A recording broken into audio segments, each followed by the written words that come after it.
Oh God, you guys, I didn't want to do the video, y'all. It's really stupid. Everybody already did a video about this, so I guess I'm just gonna do my take on this. Dan Schneider is talking about Quiet on Set, which I actually watched yesterday, and now I already seen this before, but I seen Quiet on the Set, right? And I heard the things that happened, and now I'm about to look back on this and call out some of the BS that I've heard throughout, because I didn't really understood the story until I've seen Quiet on Set, specifically up until the part where Drake shows up. And I'm not much of a Nickelodeon guy. Like, they had the Avatar, the last Airbender, like they had cartoons and stuff, but when it came to like reality shows, I immediately, man, when iCarly came on, guess what I was watching? Freaking Adventure Time.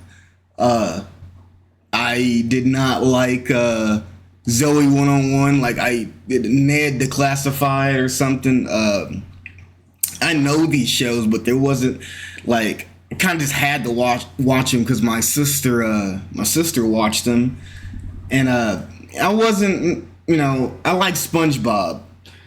There's a lot of reasons why I came to Nickelodeon, but them reality shows was not one of them. I'm an anime guy. I like watching cartoons.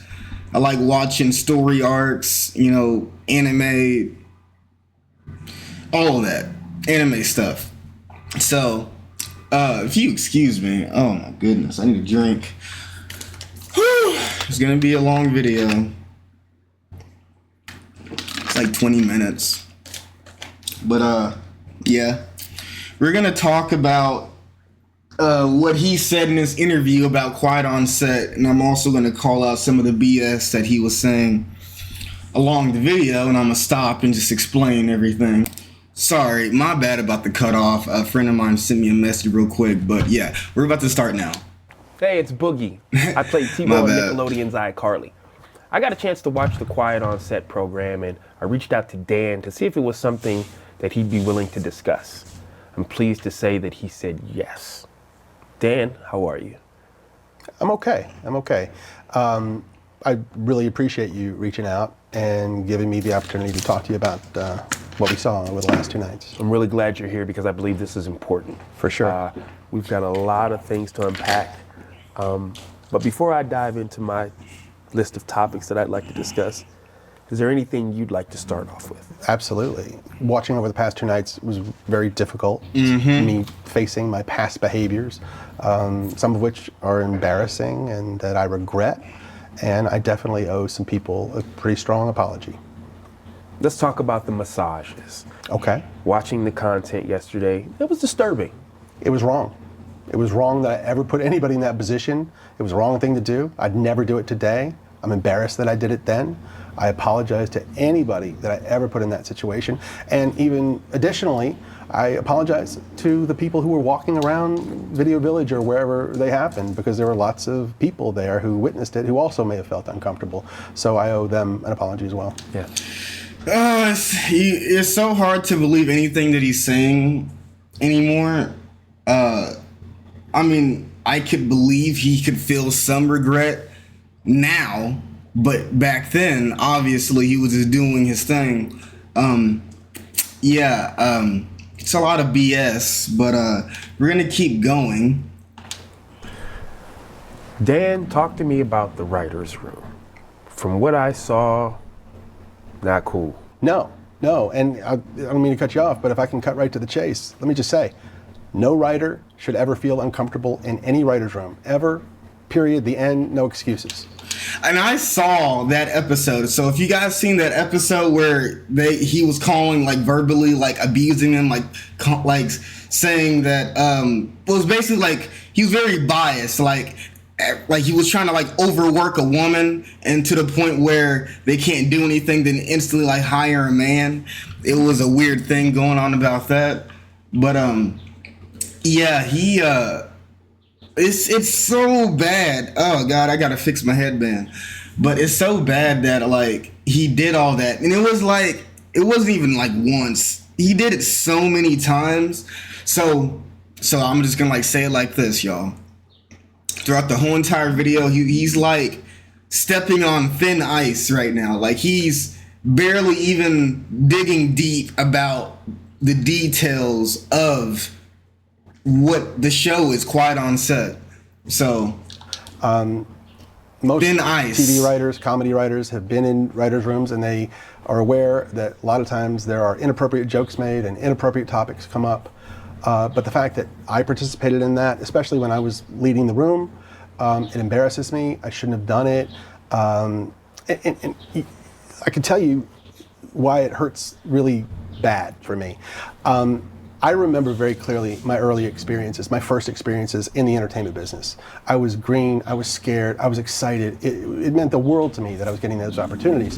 And I went in and I got lucky because they were great. There you my go, first closed couple of captioning. experiences were fantastic. And the fact that I didn't pay that forward to every employee that walked through my door, it hurts my heart because I should have. And I wish I could go back and fix that. In the writer's room, there's no doubt that sometimes those jokes went beyond the pale, and I said things that went too far, or made practical jokes that went too far, and see what I mean. Like when I mean stepping on thin ice, like he is like not really admitting it. Like if you've seen the show, ladies and gentlemen, Guy was purposely making these jokes, these really adult jokes that were not meant for television, on purpose. And he would tell the woman, keep it a secret.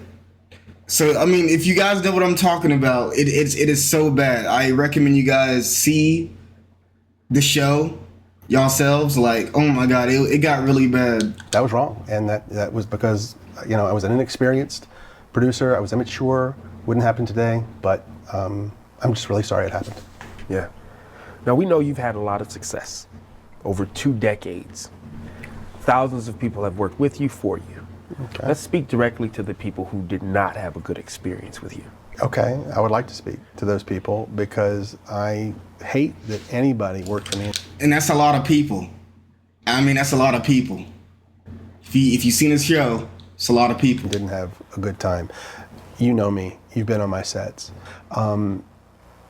Look, I've had some employees that have worked for me for 10 years, some more than 20 years, who would work with me again. But not everybody. There's still a significant number that didn't have a great time working for me. So my batting average isn't nearly high enough in that area. And the way they wouldn't get the best of me is that I would let the pressure of doing 40 or even more episodes per year, I would let that pressure get to me, which a good boss should never, ever do. Were there specific things that you were doing? Sure. I would snap at people sometimes. I would be snarky when I could have given them a nicer answer. I would not give people the time that they needed. I would be in too big a hurry to get on to the next thing I had to do. And watching that show, it made me, there were so many times I wanted to pick up a phone and call some of those people and say, I'm so sorry and let's talk about it. And I wish you'd had a better time, and I wish I could have shown you a better experience. Yeah. Now, you've written hundreds of episodes. Thousands of jokes have been told. Yeah. But currently where we are, some people think that some of those jokes are inappropriate for children. What do you think of that? All these jokes that you're speaking of, that the show covered over the past 2 nights, every one of those jokes was written for a kid audience. That's a lie. That is a lie. He is lying. He is lying, guys. That's a lie. Just caught him in a lie. He okay, in the show, I just said even before, he knew that these jokes were for adults. He would tell the people that's in the writing room to shh. He kept doing it. So that is a complete lie. Because kids thought they were funny, and only funny. Okay? Now we have some adults looking back at them 20 years later through their lens, and they're looking at them and they're saying, oh, I don't think that's appropriate for a kid's show. Mm-hmm. And I have no problem with that, if that's how anyone feels. But that's not the case. That is not the case at all, though. The case was, well, that was always the case. Whatever he's talking about was not a part of the issue. Like, nobody, like, people are obviously looking back at it now and thinking, like, that's perverted, but, and, like, messed up because it was a lot of feet. But, like, see, media wasn't as big as it was now, if I'm saying that right. But yeah, we're putting these pieces together, and now we're finally realizing some of these episodes were kind of odd and weird and stuff. But it's just, it was kept under the radar. That was the main issue. That's what he got away with so much, and now we're like getting at him for that. That's really the issue here. Let's cut those jokes out of the show, just like I would have done 20 years ago or 25 years ago. I cut it. I want my shows to be popular. I want everyone to like. The more people who like the shows, the happier I am. Yeah. So if there's anything in a show that needs to be cut because it's upsetting somebody, let's cut it. So I think it's big for you to say, with your work, if it's viewed as that today, you don't have a problem. Cut it. Cut it. I mean, that's a solution. The last thing I want to ever do is put any content in the show that's going to upset my audience and make them want to turn off the TV. Why would I ever want to do that? That makes sense. I want to give you an opportunity to kind of elaborate on something. Okay. The thought process from the series is you had the power to just write a joke, and no matter what, it's going on TV. You just had that type of power. Is that true? The notion that I had the power to just produce whatever I wanted and have it air is completely false. Okay. That is also a lie. He lied about that. Also in the show, it was also said that the writer said that since he was the one that was pulling the strings, he was the one basically getting away with all that. Like, it was my bad. Basically getting away with all that stuff. He had a say. He most definitely had a say about that. No doubt about it. But you guys have to see it. I don't know why I keep promoting. It's a really good show. No, I'm not joking. Really good show. Move the mic away from my mouth. Really good show, y'all. Like, I mean, it's real, and like the pain that these people went through is devastating, and it's like, oof, just be lucky you're not one of them. Be happy for who you are, trust me. Many levels of scrutiny, okay? We had executives in LA. We had executives in New York. So two coasts. Two coasts of approval, coasts. Yes. And by the way, approval at every stage, really. Okay. And I'm talking about wardrobe, I'm talking about makeup, sound, sets, dialogue, jokes, everything. Now, when you say approval, obviously that's a hierarchy, not your colleagues or people in the room. Okay. No, not my colleagues. No, these are my bosses. Bosses, and then their bosses, and then their bosses. And they're approving all of this stuff. Okay? And we're also shooting it in front of all sorts of adults and caregivers and the set teacher and the families. Everybody's watching it. And if anybody had said anything, hey, we don't like that, that's not appropriate, then it would have been cut out.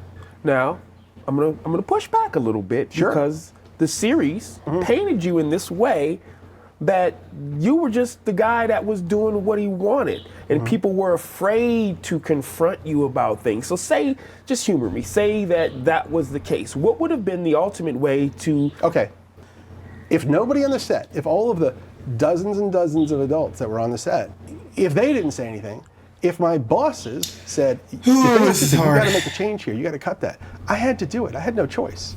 Got it. Lie. I hope you guys are reading it. That's a lie.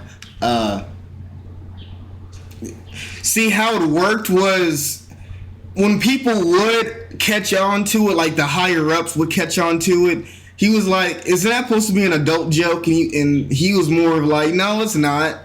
It's perfectly safe for children to laugh at and stuff. So like he basically manipulated the set, basically, like on how things should go, how things work. Very confusing. Like he was very manipulative, very controlling, very narcissistic, a lot of those things, and a foot lover. Now this next one, it kind of hit close to home. Being a new father, I wouldn't be opposed to my child being in the entertainment industry. It doesn't matter what age, yeah? Seeing some of those on-air dares, seeing it now from where you are now in your life, what do you think of that? I think that some of the on-air dares went too far. I think they pushed the envelope too far. Not all. I think they pushed the envelope too far. He was the main person controlling it. Don't let him lie to y'all. He really just said they. You mean you? Is that what you meant? Well, not most of them, but some did. Nickelodeon wanted to do their version of Fear Factor. At the time we were shooting All That, so I was tasked with doing these on-air dares with the All That cast. So we get with the writers and we come up with all these ideas, and it's hard to do because we don't have the budget of Fear Factor, and we can't put the kids in dangerous situations like the adults are put in. So it was hard to come up with stuff. But we would come up with all these ideas of dares they could do. We would give them to the network, and they would say, tell us the ones that were okay. Right. Those are the ones we shot. Those are the ones that aired. At the time, I had no indication that any kid ever had a problem with them.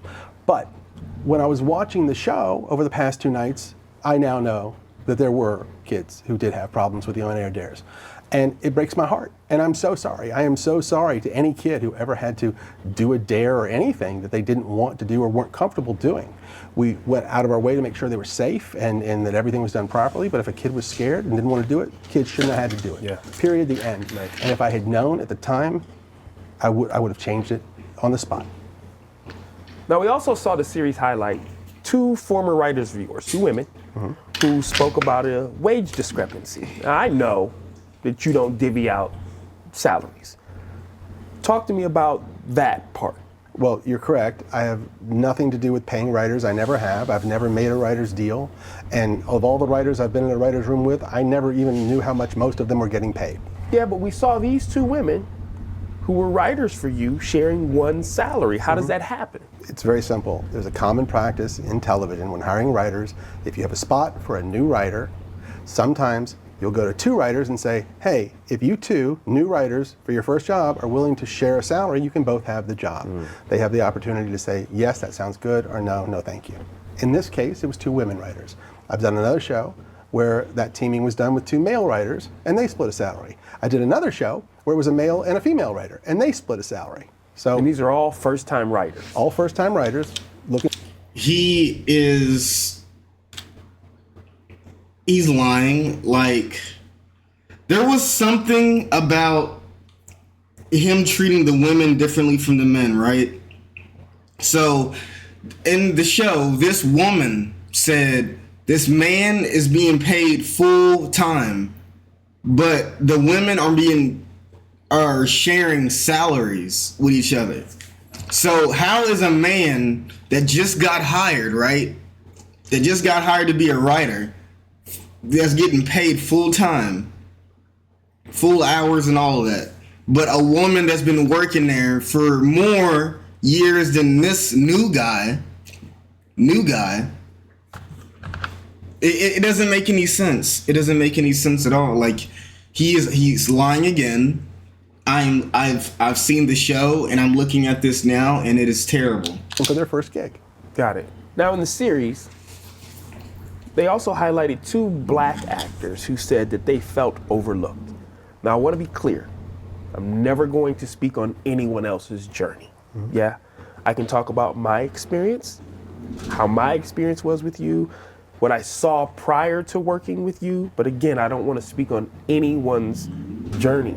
I saw you be honored for diversity in your work. Yes, and the reason for that is diversity has always been very important to me in my shows. If you go back to the very first Nickelodeon show I ever made, that's very evident. as it is in the second one, and then the first movie I ever made for Nickelodeon, which starred Keenan and Kel, and every show I did after that had a lead black actor in it. I'm very proud of that. It's very important to me. And not only am I proud that they were in my shows, I'm exceptionally proud of the achievements they've had beyond my shows, and they've gone on to bigger and better things. And that's cool and all. That's cool, but see, you know, the part of diverse, like, obviously you've seen a lot of black kids on his show, right? Very diverse.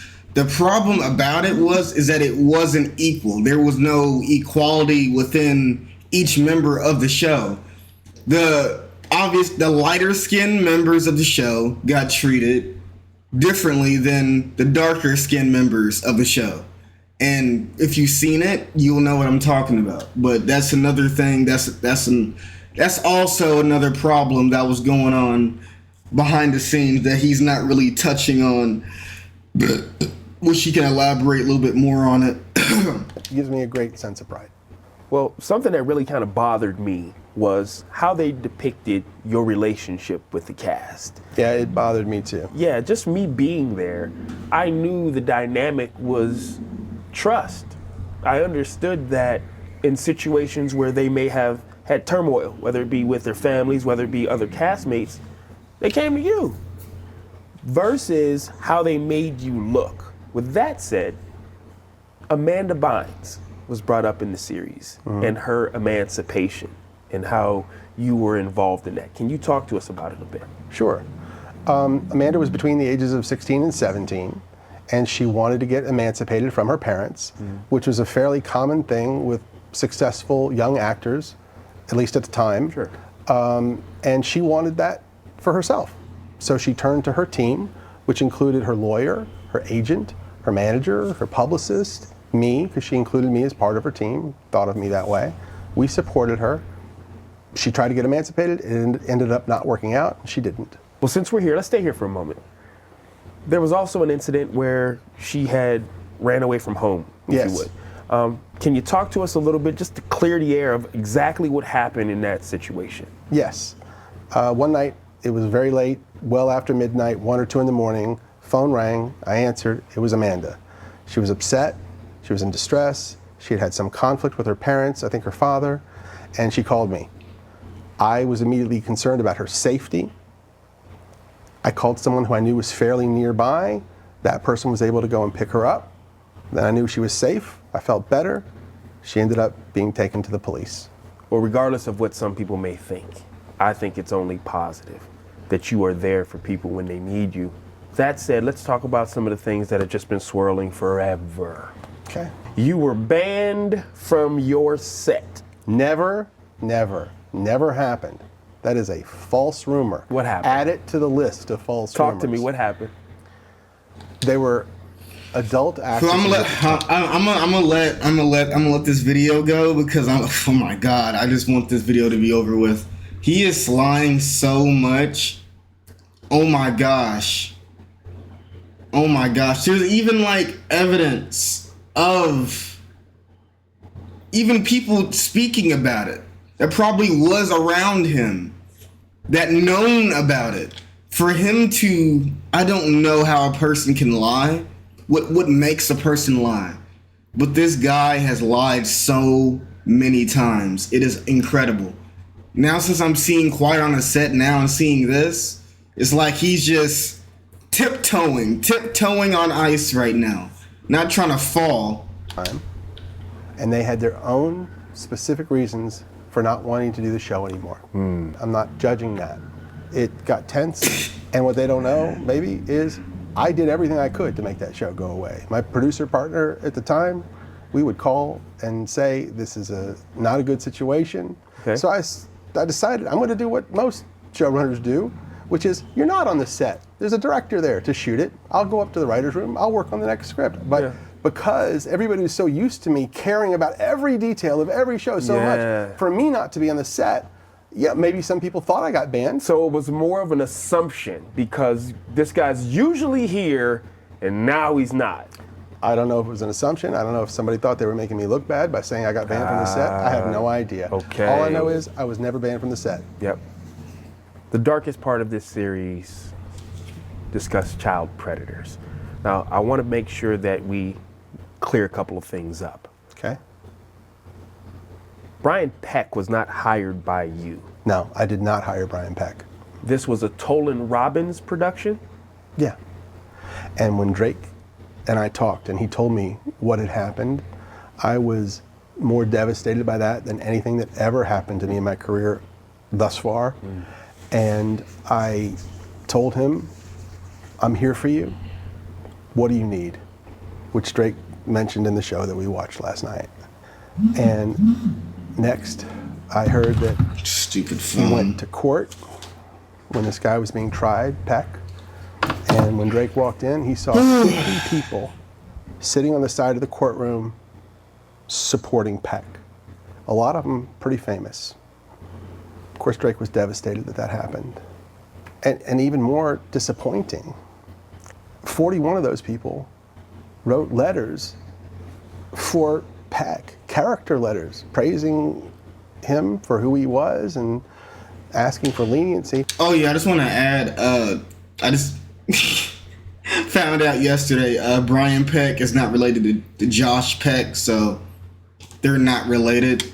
So it's not that Peck that he's speaking about has nothing to do with the Josh Peck that was in Drake and Josh, completely different person. And they knew But you have to see the show to know that, of course, because I didn't even know. that he was guilty. They knew he had confessed to some degree, and they still did this. That's baffling that adults would do that. Yeah. And I don't know if people know this, but Drake's mom, a lovely woman who I stay in contact with this day, she came to me at the time and she said, Dan, I'm not good with words like you are. And would you help me with my speech for the judge? And I said, of course. And I did. And he ended up going to prison and serving his time. Okay, wait a second. Wait, before this, oh my God, let me rewind that real quick. That he was guilty. They knew he had confessed to some degree. Let me And they just. still did this. I just need a good idea of what I just saw. Adults would do that. Yeah. And I don't know if people know this, but Drake's mom, a lovely woman who I stay in contact with this day, she came to me at the time and she said, Dan, I'm not good with words like you are. And would you help me with my speech for the judge? And I said, of course. It's not funny. I did. But oh my God. And he ended up going to prison and serving his time. How do you almost cry about helping your mom talk about something, but you couldn't cry about the people that you've hurt? How is that possible? Okay, please, if anybody made it to the video this far, congratulations. But this guy literally started crying about the part of helping, saying, I don't know words very well. Can you help me write this one thing? And he freaking cried. You're gonna cry now, but you couldn't cry over the other topics that he was discussing. How is that even possible? I'm crying about helping out Drake's mom need a letter, but I don't feel sad about hurting all the other people. I can't cry about them, but I can cry about Drake's mom. It's so weird. How do you do that? I don't know. And yeah, that was probably the darkest part of my career. And here's the kicker that I really don't get. After he got out of prison and was, to my knowledge, a registered sex offender, he was hired on a Disney Channel show. I don't understand that. I don't understand. Yeah. I appreciate you sharing that, man. Are you okay? You want to take a minute? Yeah, I'm all right. Let's keep going. Yeah? Yeah. Okay. I think we really unpacked some important things. We set the record straight on a lot of things. Before I let you get out of here, I appreciate the vulnerability that you use in knowing that there's definitely things that you would have and should have done differently. At least that he can admit to some things that he did was really messed up. At least he can acknowledge the fact that he did some really bad things, but he was really just stepping on thin ice, not trying to get into nitty gritty of the details really. But yeah, that's one thing that I can actually say he did admit. Is there anything that we haven't discussed? Anything that if you could go back and navigate the journey differently, what would that look like? Yeah, there's definitely things that I would do differently. One that I think would be really, really important is when you're hiring young actors, minors, to work in television, I would suggest that we have a licensed therapist there to oversee that process for the specific reason of making sure that those kids really wanted to do this job, that they really wanted to be on television. Maybe they should even be informed about what that means. What's it gonna mean if you're famous? What's that gonna mean on social media? What's it gonna mean within your family? Let them find out. And then that way, if a kid doesn't want to be on a TV show, they can opt out. That psychologist, that therapist could come to us and say, this kid doesn't want to do it. Or it's not a bad idea. It's not a bad idea. I just hate that it's coming from him. That's the only problem. Their parents aren't understanding of what's going to come. And then we could avoid the mistake of ever putting a kid in a TV show that didn't want to be there. And additionally, the main thing that I would change is how I treat people and everyone. I definitely at times didn't give people the best of me. I didn't show enough patience. I could be cocky and definitely overambitious, and sometimes just straight up rude and obnoxious, and I am so sorry that I ever was. And when I watched the show, I could see the hurt in some people's eyes, and it made me feel awful and regretful and sorry. I wish I could go back, especially to those earlier years of my career, and bring the growth and the experience that I have now and just do a better job and never ever feel like it was okay to be an asshole to anyone ever. Look, I wanted to make funny TV shows for kids, and we definitely did that, but if I could go back, I would get it done in different ways. I'd just be nicer as often as possible and listen more to the people on my team. And I would do everything that I could to make sure that everyone had a good experience. That's what I do differently. Dan, I just want to just say one thing for the video ends.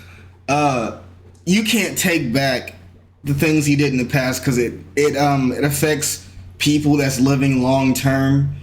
It's very devastating for them people and what they went through in that show. But I recommend you guys seeing it for real. But he can't take back what he did. But the best thing for him right now is to make the best future he can possibly have right now, because right now he knows he messed up. He messed up big time. The only thing he can do is try to find, what's that word? It's redemption. Try to find a redemption. But if he's gonna keep, lying and doing all this other stuff, then there's no redemption for him. There's nothing to feel sorry about him for. He did a lot of bad things, but you gotta keep moving forward in life, right? But yeah, that's all I gotta, say for you guys. I am done. I'm gonna talk to you guys later. Please have a good one. Peace out.